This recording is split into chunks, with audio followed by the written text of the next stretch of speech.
আমি এখন দাঁড়িয়ে আছি হাজার হাজার ফুলের মাঝখানে, আর এখানে আপনারা যেদিকেই তাকান না কেন সব দিকেই দেখবেন ফুল দিয়ে ভরা। কি জায়গাটা গেস করতে পারছেন? আজকে আমরা ঘুরে দেখবো গদখালি। ভোর 6টা ট্রেন ধরে ট্রেনের লাস্ট বগিতে উঠে নাচতে নাচতে পৌঁছে গেলাম গদখালি। ওই যে আমরা এখন ট্রেন থেকে নেমে ভ্যানে করে যাচ্ছি গদখালির দিকে, এবং আমাদের সাথে হাজার হাজার মানুষ যাচ্ছে গদখালির দিকে। এটা ক্রেজি হতে চলছে ব্রো।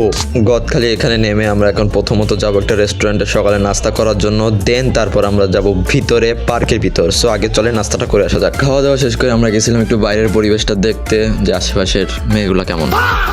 তারপর আর মেয়ে দেখা বাদ দিয়ে আমরা 50 টাকা দিয়ে দুইজনে দুটো টিকিট কেটে ঢুকে পড়লাম একটা পার্কের ভিতর। জানি না ভাই পার্কের ভিতর কি কি আছে, কিন্তু তারপর আমরা ঢুকতেই হবে।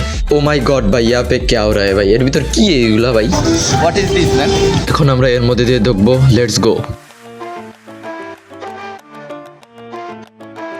গাইজ, আমার মাথার উপর অনেকগুলা ছাতা রয়েছে। এই ছাতা দিয়ে মূলত এই ডিজাইনটা করা হয়েছে। ডিজাইনটা আসলে অনেক জোস লাগতেছে কিন্তু। ও মাই গড ভাই, এটা তো আরো বেশি সুন্দর লাগতেছে। লিটারালি ভাই, ফুল দিয়ে কিভাবে সাজানো হয়, আসলে এটারও বেশি জোস লাগতেছে। জাস্ট এই একটা ইসির মধ্যে ঢুকতে আমাকে 50 টাকা গেছে। আর তেমন কিছু নেই, জাস্ট করে ফুল আছে দেখার মতো। ফিরাও যাবে না ভাই, 500 টাকা করে। মায়েরা তোমার দিক তাকায় যাচ্ছে। ওই মাই টাকা। ওই যে শিবিটা এখন যাই প্রপোজ করো।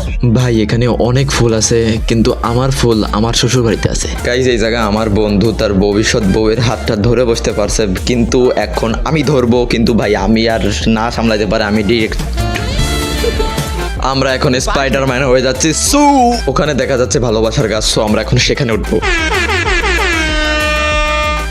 আমরা এখন ভালোবাসার গাছে উঠে গেছি। ইয়ে ভাই, এইখান থেকে চারিপাশের ভিউটা জাস্ট দেখেন, অমায়িক সুন্দর লাগতেছে। ওই দূরে অনেকগুলো ধানি জমি, মানে যেখানে ফুল টুল চাষ করা হয়, দেখা যাইতেছে। এটা হচ্ছে ভালোবাসার গাছ, আর এখানে অনেক কাপলদের নাম রয়েছে এই লাভের ভিতর। বাট আমার নামটা আমি খুঁজে পাইতেছিলাম না ভাই, আমার তো নেই, তো থাকবে কেমন? ভালোবাসার গাছটা কতটা সুন্দর লাগতেছে ভাই, কিন্তু আমার সুন্দর লাগতেছে না, কারণ আমার তো ভালোবাসাই নাই।